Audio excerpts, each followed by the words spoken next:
अब प्रसंग चला है कि परमात्मा की भक्ति किस लिए करें, ना करने से क्या हानि है, करने से क्या लाभ है। तो क्या बताते हैं कि नर से तीतु पशुआ कीजे, गद्दा बैल बनाई, ये 56 भोग कहाँ मन बोरे, कहीं कुरडी चढ़ने जाई। अब क्या बताते हैं कि जो ये भक्ति नहीं करते और करते हैं तो शास्त्र अनुकूल नहीं करते, पूर्ण परमात्मा की भक्ति शास्त्र अनुकूल नहीं करते, परम संत की खोज नहीं करते, और वो भक्ति करके भी जीवन व्यर्थ कर रहे हैं। क्या बताते हैं कि सुखदेव ने 84 भुगती बना पजावे खरवो, तेरी क्या बुनियाद प्राणी तू पेंडा पंथ पकड़वो हो। सुखदेव एक ऋषि हुए हैं और उनके अंदर पूर्व जन्म के एक ऐसी पिछले संस्कार थे कि बचपन से उसमें एक सिद्धि थी आकाश में उड़ जाने की। आकाश में उड़ जाने की सिद्धि थी। पुण्यात्मा, आज कोई व्यक्ति इस संसार में ऐसा हो कि आकाश में उड़ जा, सारा विश्व उसके साथ हो जाए, उसको भगवान मान के पूजने लग जाए, क्योंकि हम अध्यात्म मार्ग से इतनी दूर हैं, अध्यात्म ज्ञान से हम बहुत दूर हैं। और परमात्मा क्या बताते हैं कबीर जी कि सुखदेव ऋषि आकाश मार्ग से स्वर्ग चला जाता था और उसने गुरु धारण नहीं कर रखा था। तो सबसे पहले सत्संग में ज्ञान दिया जाता है कि भक्ति की आवश्यकता क्यों पड़ी, फिर भक्ति के लिए किन किन वस्तुओं की आवश्यकता है। तो सबसे पहले गुरु होना चाहिए। सुखदेव ऋषि जी का गुरु नहीं था और पिछले जन्म की उसकी भक्ति से बैटरी चार्ज थी। अब जैसे किसी के घर इन्वर्टर होता है, इन्वर्टर की बैटरी फुल हो चुकी हो और चार्जर हटा दिया जाए तो फिर भी काम करती है, बल्ब भी जलते हैं, पंखे भी चलते हैं, वो अपना काम कर रही है। लेकिन चार्जर ना लगने से वो फिर एकदम डाउन हो जाएंगी बैटरी उसकी और सब सुविधाएं खत्म हो जाएंगी। तो ऐसे पूर्व जन्म की जिनकी बैटरी चार्ज है, आज कोई प्रधानमंत्री बन गया, कोई राष्ट्रपति, कोई अन्य पोस्ट प्राप्त है या कोई अन्य फैक्ट्री मालिक है, तो वो पिछली बैटरी चार्ज है, इन्वर्टर काम कर रहा है, लेकिन उन्हें चार्जर नहीं लगा रखा, फिर वो एकदम फ्यूज होंगे तो एकदम उनके जो सब सुविधाएं बंद हो जाएंगी। जैसे आप देखते हो, पुण्यात्मा, एक आधा ऐसा उदाहरण है, कलेजा फटने को हो जाता है। अब हम क्या चाहते हैं, मंत्री बने, प्रधानमंत्री बन जाए, सुखी हो जाएंगे। एक पोलैंड देश का पूरा मंत्रिमंडल, पूरा कैबिनेट, जिसमें मंत्री भी, मुख्य प्रधानमंत्री भी और एमपी भी, देखो उनकी साथ बोल दी, एक का विमान में बैठकर किसी का शोक व्यक्त करना चाहते मुंह काढ़े और वो विमान दुर्घटनाग्रस्त हो गया। कहते 95 सदस्य थे उसके अंदर, जहाज के अंदर 95 के 95 मर गए। और उनकी कितनी आशाएं थी, कितनी उच्च पोस्ट थी उनके पास, और क्या लेकर गए इस गंदे संसार से। तो पुण्यात्माओं, इन बातों को आधार बनाना पड़ेगा अपने। तो उनकी बैटरी वह खत्म हो चुकी थी, वह जब डिस्चार्ज हुई सारी सुविधाएं खत्म और मिट्टी में ये भूत बने अंडेंगे वहां पर। एक दिन एक व्यक्ति बता रहा था वैसे भी, और एक दिन समाचार पत्र में पढ़ा था हमने, 4-5-6 वर्ष पहले की बात है। एक बहुत बड़ा राजनेता था, उसके साथ 4-5 कुछ घर के 1-2 घर का सदस्य था, 4-5 उसके चेले चपटे। वो उसका हेलीकॉप्टर जो है एक्सीडेंट हो गया, मर गए सारे।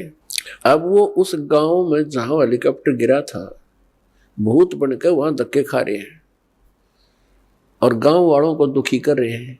वो कहते हैं हमारा यहाँ प्लेटफार्म बनाओ, कोठी बनाओ, हमारी यहाँ रहा करेंगे। कोई ये भूत बात सेवड़ा सेवड़ा बुलाया, उन्होंने पूछा था सीकरी, तो तब उन्होंने उसको बताया कि हमारा यहाँ वो बनाओ कोठी, हम रहा करेंगे।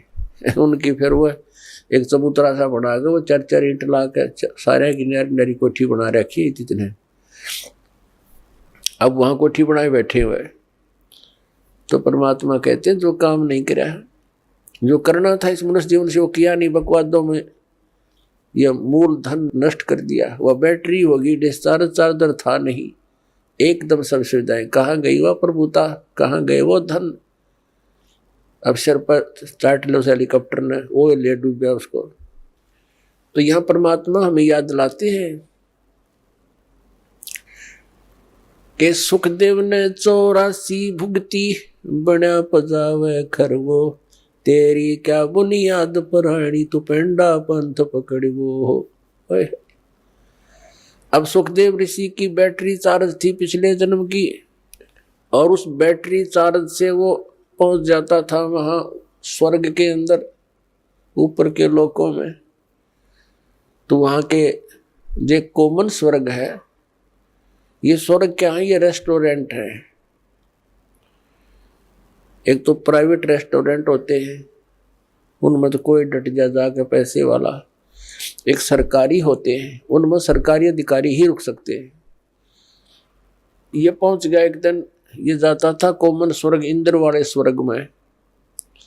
फिर ये पहुंच गया भगवान विष्णु जी के लोक में। प्रत्येक इन भगवानों के लोकों में इसी तरह रेस्टोरेंट बने हुए हैं, और ये भी अपना काम ऐसे ही चला रहे हैं। उनका ये टैक्स लगाते हैं जो यहाँ से पुण्यकर्मी प्राणी जाते हैं, जैसे एक होटल वाला चार्ज रख देता है, उसका महीने का या जैसा भी घंटों का हिसाब से वो खर्चा लेता है।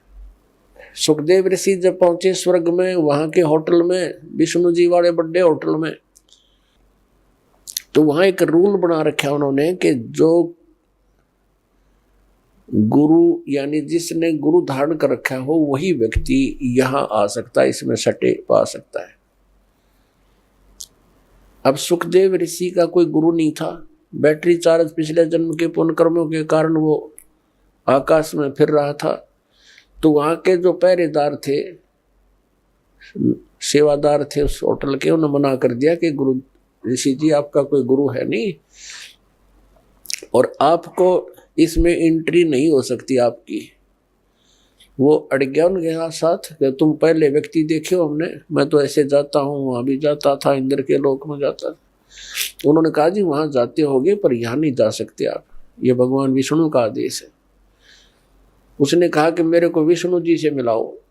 वो तांडी पाक रहा था, हल्दी की गांठ से पंसारी बन गया। अब उन पहरेदारों ने जाके बता दिया कि भगवान ऐसे ऐसे एक सुखदेव नाम के ऋषि हैं, उनका कोई गुरु है नहीं, और उन्होंने हट कर रखा है अंदर प्रवेश करने की जिद लगा रखी है, आपका क्या आदेश है। और उसने ये कहा कि मुझे भगवान विष्णु से मिलाओ। भगवान विष्णु आए बाहर। अब ऋषि ने तो ये सोचा था सुखदेव जी ने कि मुझे देखकर जैसे इंद्र दौड़ा आता था ऐसे सीने से लगाएगा कि वाह बड़ी भक्ति कर रखे, यहाँ पहुंच गए। लेकिन मर्यादा बहुत बड़ी चीज होती है भक्ति मार्ग में। तो विष्णु जी ने उनको सीधे मुंह बात नहीं की और कहा यहाँ कैसे आए ऋषि जी। पुण्यात्माओं, जो व्यक्ति किसी के पास कोई उद्देश्य लेकर जाता है और वो ये सोच कर जाए कि मुझे बहुत सत्कार मिलेगा, और जाते उसको सीधे मुंह बात ना की जाए तो वो समझ जाता है कि बात बिगड़ गई। तो आधी तो उसकी भांग वहीं उतर गई जब भगवान ने नो पूछा तू यहाँ किस लिए आया। तब उसने कहा जी मैं उस दिन यहाँ व्यतीत करना चाहता हूँ आपके रेस्टोरेंट में, इस स्वर्ग में। तो विष्णु जी को पता तो था ही। फिर उन पार्षदों से पूछा, सेवादारों भाई तुमने क्यों नहीं एंट्री होने दी ऋषि जी की? तो सेवादारों ने बताया जिनका गुरु नहीं है। तो भगवान ने कहा, सुखदेव आप जा सकते हैं, बगैर गुरु वाले व्यक्ति को हम इसमें प्रवेश नहीं होने देते, आप जाइए। अब ऋषि जी ने कहा कि भगवान इस पृथ्वी के ऊपर मेरे समान कोई ऐसा है नहीं, मेरे जैसा कोई सिद्धि युक्त, मैं किसको गुरु बनाऊं? तो भगवान श्री विष्णु जी ने कहा कि सुखदेव ये भी तेरी भूल है, ये तेरा अभिमान बोल रहा है, तेरा अज्ञान बोल रहा है। आप जाइए, राजा जनक से उपदेश लीजिए। राजा जनक कौन?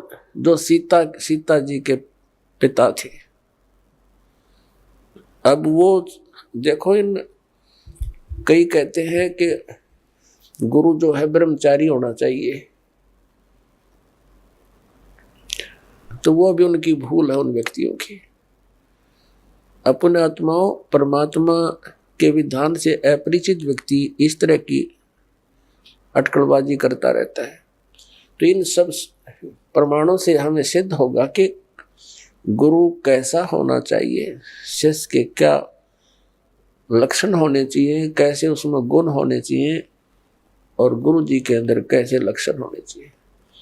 अब सुखदेव ऋषि बाल ब्रह्मचारी और साधु संत ऋषि और राजा जनक गृहस्थी, उसने ब्याह करवा रखे गणे, क्योंकि राजा था। अब वहां तो वो बोल नहीं सका भगवान विष्णु के सामने, तो वापस आ गया। वापस आया तो वहां ऋषि और अन्य ऋषियों के पास जैसे पहले खूब छाती खोल कर जाया करता था, उधर न्यू जावा मुंह लटकाए। उन्होंने पूछा, ऋषि जी आपको क्या ऐसी क्या घटना घट गई, बहुत दुखी से नजर आते हो? तो उसने सारी कहानी बता दी कि मैं विष्णु जी के लोक में गया था और भगवान ने मुझे वहां रहने नहीं दिया। तो उन्होंने अन्य ऋषि देवों ने पूछा कि ऐसी बात नहीं हो सकती, भगवान विष्णु तो बहुत प्यार करते हैं, बहुत अच्छे भगवान हैं, कोई बात और गड़बड़ी पावेगी, कुछ और गलती कर रखी होगी आपने। तब उसने बताया कि मैंने गुरु धारण नहीं कर रखा, भगवान ने या कंडीशन रख रखी है कि जिसका गुरु होगा वही स्वर्ग में रह सकता है, विष्णु जी के स्वर्ग में। तब अन्य जितने भी देव ऋषि थे उन्होंने कहा, ऋषि जी आप तो बहुत भारी भूल किए बैठे हो, हमने तो ये सोचा था आपने कोई गुरु बना रखा होगा, आपने बहुत भारी गलती कर रखी है, बिना गुरु के फिर रहे हो, आपने जीवन नाश कर दिया। अब वहां उसने फिर बताया कि भगवान ने मेरे सामने एक समस्या और पैदा कर दी। क्या पैदा कर दी? कि कहा है कि राजा जनक से नाम लो, तो क्या कहता है कि राजा जनक गृहस्थी बाई और कैसे शीश नवाऊं जाई। वो एक गृहस्थी में बाल ब्रह्मचारी, और कैसे नमस्कार करूंगा मैं उसको, मेरी इज्जत का नाश हो जाएगा। अब ये मान बढ़ाई और इज्जत यह भी भक्ति का एक दुश्मन है। परमात्मा कहते हैं राज तजना सहज है और सहज त्रिया का ने, मान बढ़ाई ईर्षा ये दुर्लभ तजना ये, और इनके तजे बिना भगवान नहीं मिला, चाहे कितनी बकवाद कर ले।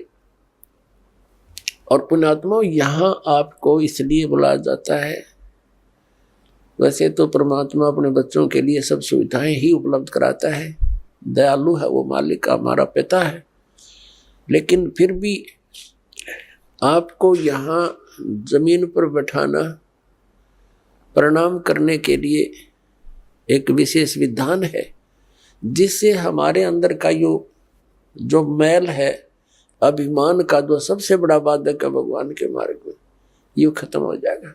और इसके बिना भगवान निकट नहीं आ सकता।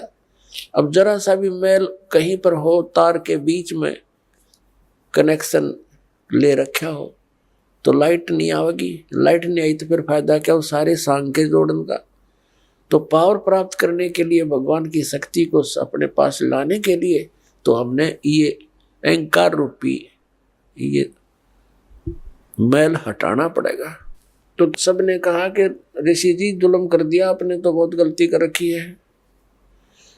एक आधा हुआ कर मुंह ठंड सा वो कहने लगा, भक्ति ना कर, गुरु ना बनावेगा ना गधा बनेगा अगले जन्म में। अब उसने जब यह बात सुनी, क्योंकि पुण्यकर्मी प्राणी तो होते ही हैं ये, लेकिन अज्ञान के कारण ये अपने अपनी अटकल मारते रहते हैं। जब इनको ज्ञान होता है तो तुरंत त्याग देते हैं उन बकवादों को। एकदम उसके झटका लगा, उसको अपना पिछले जन्मों की काफी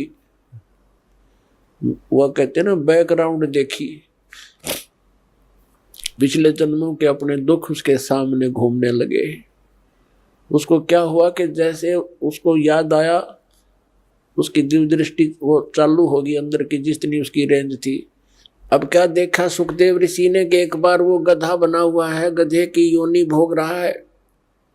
कुम्हार ने उसके ऊपर अच्छा बोरे में खूब नीचे से पक्की कच्ची ईंटें डालता है और ले जाता पजावे पर। पजावा होता है जहाँ पर ये कुम्हार लोग ईंटें पकाया करते थे। उसमें क्या होता है कि जैसे भट्ठा शुरू किया लगाना, उसमें जो भी ईंधन डाला जाता उसकी राख बन जाती है। अगले सीजन में उस राख के ऊपर ही वो दोबारा लगा देता है, क्योंकि उस राख को कहाँ डाल के आए और स्थान नहीं। नेक्स्ट सीजन में फिर उसके ऊपर ही लगा देता, वह राख नीचे बढ़ते बढ़ते बहुत बड़ा वो पहाड़ नुमा हो जाता है, फिर उसके ऊपर लगाना शुरू कर देता है। तो उसके ऊपर गधे से नीचे से कच्ची ईंटें ले जाता है ऐसे ऐसे, और वहाँ कच्ची ईंटें उतार देता है। वो उसके थैले से कमर पर लाद रखा होता है, और वहाँ तुरंत पक्की ईंटें भर देता है और फिर मार कर लठ नीचे चलता कर देता है। यानी नीचे से भी लद्या जा, ऊपर से भी लद्या आवे। कहते हैं मैं अंधा हो गया, 2-3 वर्ष ऐसे कठिन काम भी लिया मेरे से, मेरे मालिक ने अंधा हो गया तो मुझे त्याग दिया, जंगल में छोड़ दिया। मैं चलता, एक पगडंडी सी पकड़ दी मैंने, उस पर चलता चलता जा रहा था। आगे कोई नाला था, एकदम नाले में अगले पैर टिके, वापस आने में असमर्थ रहा। आगे जाने की मैं भलाई समझी, छलांग लगाई। वो ऐसा नाला था कि मैं फिट हो गया उसमें। आगे मुंह टिक गया, पीछे तो पीठ हट गई, पैर लटक गए। और उस रास्ते पर इक्का दुक्का कोई व्यक्ति आता था, जंगल में गांव से दूर था। तो जो व्यक्ति कोई इक्का दुक्का आवे, मुझे निकालने का प्रयत्न नहीं किया, मेरे ऊपर कमर पर पैर रखकर पार हो जा, पुली बना ली मेरी। हफ्ते 10 दिन तक भुगत कर मेरा जीवन पूरा हुआ। अब वो ऋषि कहने लगे, फिर अब क्या देखना चाहता है तू? ये तो हालत जब है जब तूने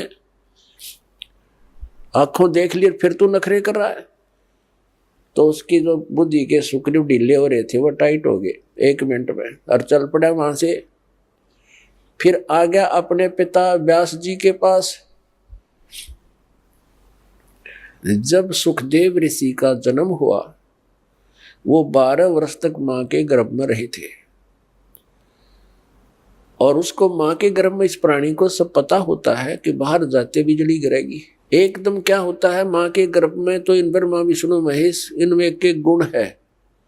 ब्रह्मा जी रजगुणी है, रजोगुण है इसके अंदर, और विष्णु जी सतोगुण है, और शंकर जी तमोगुण है। तो इनके गुणों का प्रभाव बाहर आते ही बच्चे पर एकदम असर कर जाता है। इनके बस की, फिर एकदम अचेत हो जाता है, भूल जाता है, कुछ भी याद नहीं रहता, सुन्न हो जाता है। इसको नए सिरे से याद कराया जाता है, ये तेरा पिता है, ये तेरी माता है, ये चाचा, ये ताऊ है, ये सब फिर याद कराया जाता है। तो उसको पता था कि बाहर जाते बात बिगड़ जाएगी, उद्देश्य भूल जाता है प्राणी, इसलिए 12 वर्ष तक मां के गर्भ से बाहर नहीं आया। ब्रह्मा विष्णु महेश तीनों उपस्थित हुए कि भाई सुखदेव बाहर आ जा, ऐसे तो हमारा तूने सारा कर्म बिगाड़ दिया। अब 12-12 वर्ष तक माताएं बच्चे को गर्भ में रखेंगी, ये तो एक आदत सी पड़ जाएगी सबको। तो ये 9 महीने में दुखी हो जाती हैं, इतने दिन कैसे रखेंगे, तू बाहर आ भाई, ये हमारी परंपरा खराब मत करे। सुखदेव ने कंडीशन रख दी, एक शर्त रख दी कि बाहर जब आऊंगा तुम अपनी इस त्रिगुणमयी माया को रोक लो।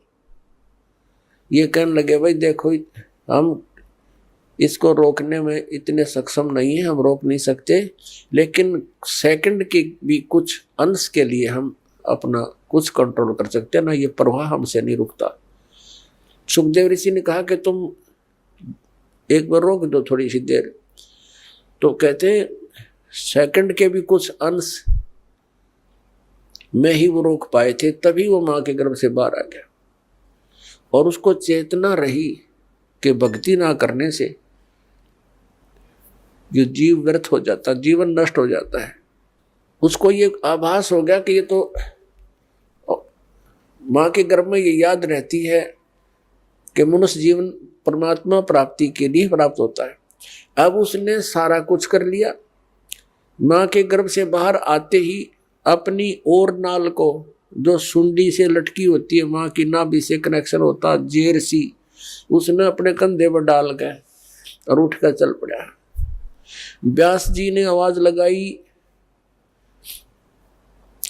अरे पुत्र, मेरे बेटा कहाँ चले। अपने आत्मा पुत्र का मोह बहुत खतरनाक होता है, बहुत प्रबल होता है। पुत्र मोह में ऋषि जी बार बार पुकार रहे हैं, बेटा एक बार दर्शन तो दे दे, अरे एक बार शकल तो दिखा दे, 12 वर्ष बाट देखी तेरी, अरे 12 वर्ष तक इंतजार करी पुत्र की, दर्शन करूंगा। ये पीछे से बात कर रहा है चलता चलता कि ऋषि जी ना जाने कितनी बार तू मेरा बाप बन लिया, ना जाने कितनी बार मैं तेरा बाप बन लिया। ये तो बुरी बीमारी है, मुझे इसमें मत फंसा। और यहाँ कबीर साहब ने कहा, उसने क्या कहा, ऋषि जी ने, सुखदेव ऋषि ने क्या कहा कि एक लेवा एक देवा दूतम, और कोई किसी का पिता नहीं पूतम। ये तो ऋण संबंध जुड़ा एक ठाठा, अंत में सब 12 बाटा। ये तो एक दूसरे का लेन देन उलझ रहा है, कोई किसी का बाप नहीं, कोई किसी का पुत्र नहीं। जिसके जितने संस्कार वो अपने पूरे करके यहाँ से चले जाएंगे, फिर कोई गधा बनेगा, कोई कुत्ता बनेगा, कोई मनुष्य बन जाएगा। ये फिर परिवार ऐसा नहीं होगा। और इसका उद्देश्य भक्ति करने का है।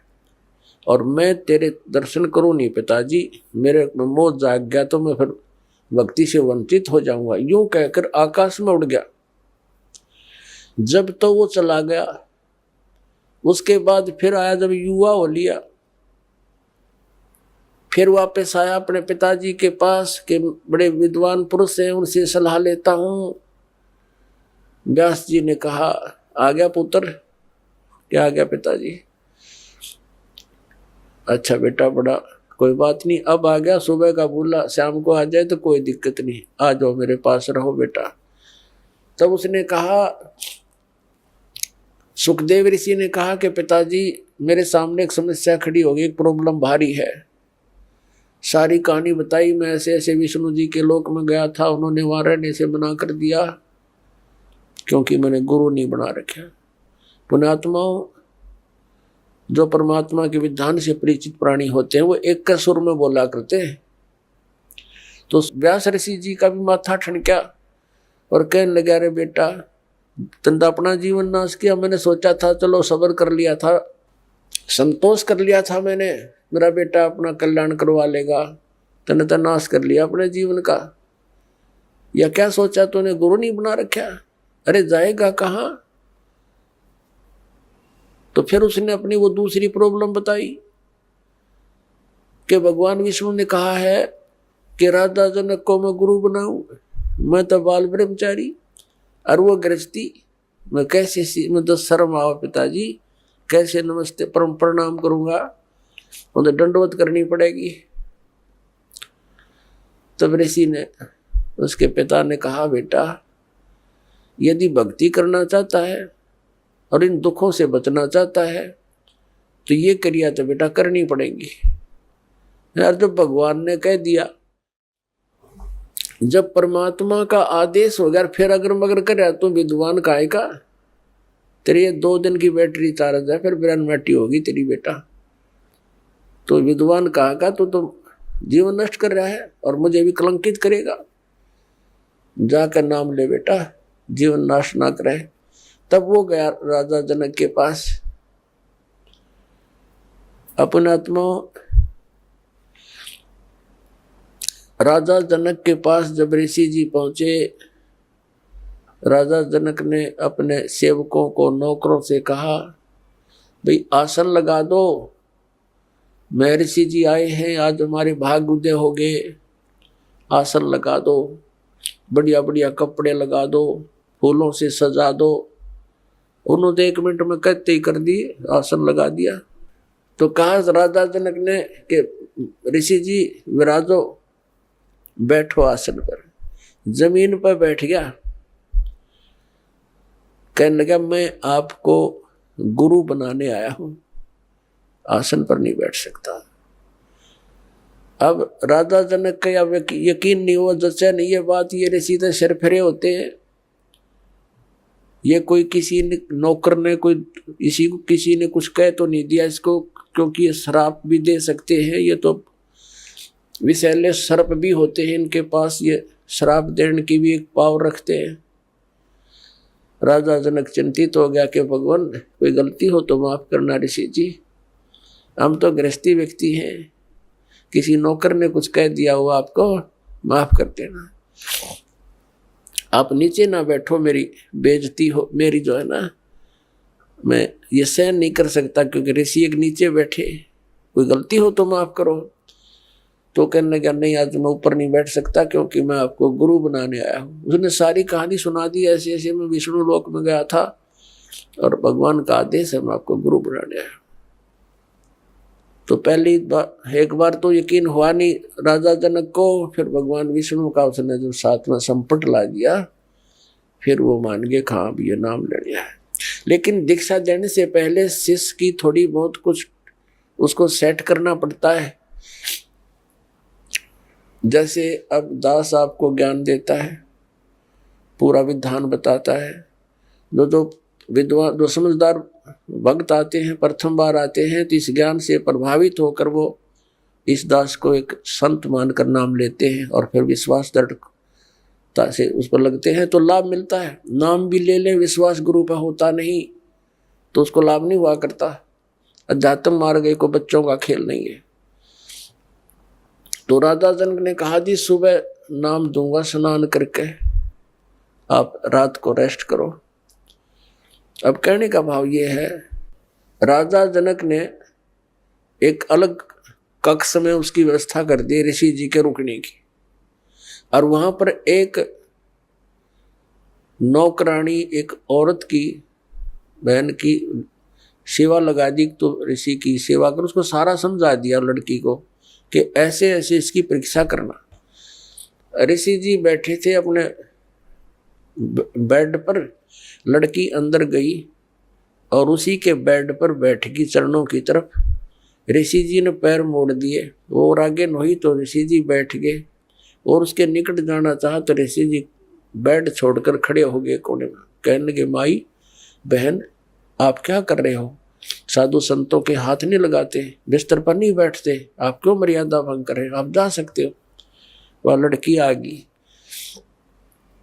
अब राजा जनक ने पूछा तो उसने सारी कहानी बता दी। जी 1 नंबर के महात्मा है, तो मेरे टच भी नहीं होने दिया मुझे और खड़े हो गए, ये शब्द बोले ऋषि। तो ठीक है, अपने आत्मा परमात्मा ये कहते हैं कि गोरख से ज्ञानी गणे और सुखदेव जति जहान और सीता से बहु भारिया संत दूर स्थान। ऐसे जति भी था, ऐसा दृढ़ विश्वासी भी था, संयमी भी था, लेकिन नाम बिना कति खाली खोखा था। अब गुरु बिना और सच्चे ना यथार्थ भक्ति के बिना खाली खोखा है ये मनुष्य का जीवन, शरीर, वो वेल विदाउट वाटर है। तो सुबह राजा जनक ने क्या किया कि इसकी फड़क निकाल दूं। यूं कहता राजा जनक गृहस्थी भाई, और मैं बाल ब्रह्मचारी, मैंने स्त्री का मुख नहीं देखा। सुखदेव बोले ज्ञान विवेका, हमने कदे स्त्री का मुंह नहीं देखा। राजा जनक गृहस्थी भाई कैसे शीश निभाऊं जाई। तो राजा जनक ने बुला लिया कि ऋषि जी को बुला लाओ। ऋषि जी बैठ गए, नीचे बैठ के, नीचे आसन लगवा जैसा भी उसका, नीचे बैठ गए जमीन पर, कोई दरी दूरी बिछवा दी। और साथ में ही थोड़ी सी दूरी पर नौकरों से कहा राजा जनक ने कि भाई गर्म पानी करो।